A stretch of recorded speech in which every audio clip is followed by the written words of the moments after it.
એક ભાઈ વાડીના શેઢા હારું થઈ અને બે ભાઈએ ભાઈ બાજા. ઓલો કે તું આનપા ખાઈ ગયો છો, આ કે આનપા તું ખાઈ ગયો છો. એક વેચના શેઢા હારું થઈ અને બે ભાઈ બોલાશાલી કરતા કરતા ધોકા ધોક આવી ગયા. ભાઈના હાથમાં કોદાળી હતી અને જે નાના ભાઈને મારીને નાના ભાઈ ન્યા રામ બોલો ભાઈ રામ મારી નાખ્યો ભાઈને. મારા પછી ને એવું થયું કે હવે મારે શું કરવું? મારી માટે જેલના હરિયા તૈયાર છે, મારે જેલમાં જવું જ પડશે. પણ પોલીસ પકડ્યા પહેલા હું વકીલને મળી લઉં.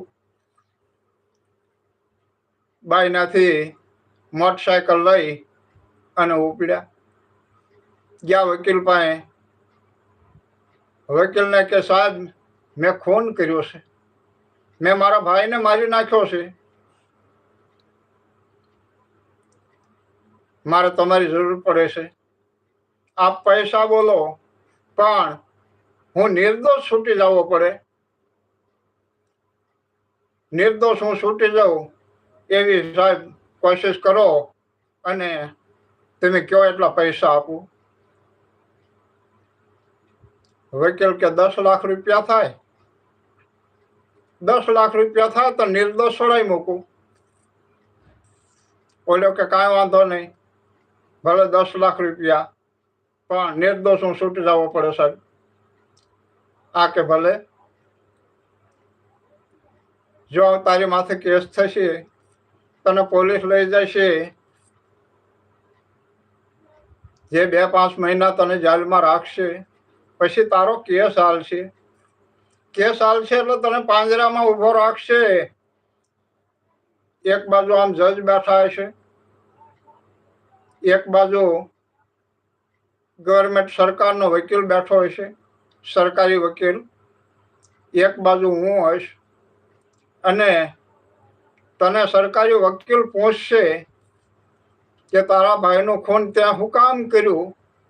એટલે તારે કહેવાનો હક, તારે નીને શું વાંધો હતો?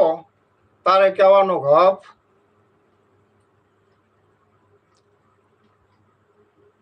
તારી પાસે હથિયાર શું હતું?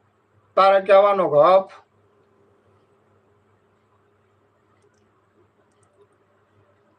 ગમે એ તને પૂછે એટલે તારે હક બોલવાનો હક. ઓલો કે કાંઈ વાંધો નહીં. પોલીસ આવી, ભાઈને લઈ ગયા, 6 મહિના જેલમાં રાખ્યા અને કેસ હાલ્યો. પાંજરામાં ઉભા રાખ્યા.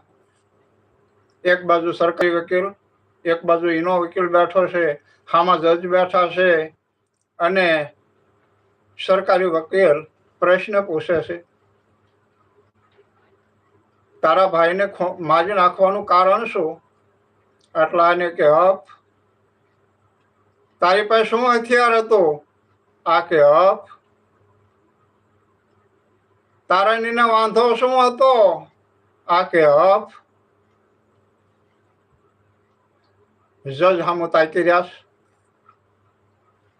હામું તાકી રહ્યા છે. જજ કે આને જેલમાં કોણ લાવ્યું છે? આને 2 માળ જ નથી ઉપલ્યા. આને મગજ વી ગયેલો છે, ફેલ થઈ ગયેલી ગાડી છે અને આને તમે શું કામ લાવ્યા છો? કાઢી મૂકો, જવા દો. કે આ આપશે બીજું કાંઈ બોલતો જ નથી, આને કાંઈ ખબર પડતી નથી અને તમે શા માટે આને જેલમાં લાવ્યા છો? કાઢો, મૂકો, જાઓ. ભાઈને દરવાજામાં બહાર કાઢ્યા અને બહાર કાઢ્યા એ ભેગા તમને કહો હબકાયા મુઠ્ઠીઓ વાળીને સીધી બસ પકડી અને ઘર ભેગા. બીજા દી સવારમાં વકીલ આવ્યો ઘીરે કે કા ભાઈ નિર્દોષ છોડાયો કે નહીં? કે હા હો બાપુ, નિર્દોષ છોડાવી દીધો. તમે સાહેબ બહુ સારું કામ કર્યું. તાકે હું મારા પૈસા? તાકે હક. એટલે ભલામણ હફ તો મેં શીખવાડ્યું છે, તું મને પૈસા 10 લાખ રૂપિયા આપી દે એટલે આ કે હફ. એટલે ભલામણ હફ પીડ્યું મૂકે તું અને મને પૈસા આપ, આ કે હફ. વકીલે ખૂબ કીધું ને આને હફ સિવાય બીજું કાંઈ બોલ્યો નહીં. એ વકીલે તમને કહું ઊભા થઈને ખેંચી રહ્યા.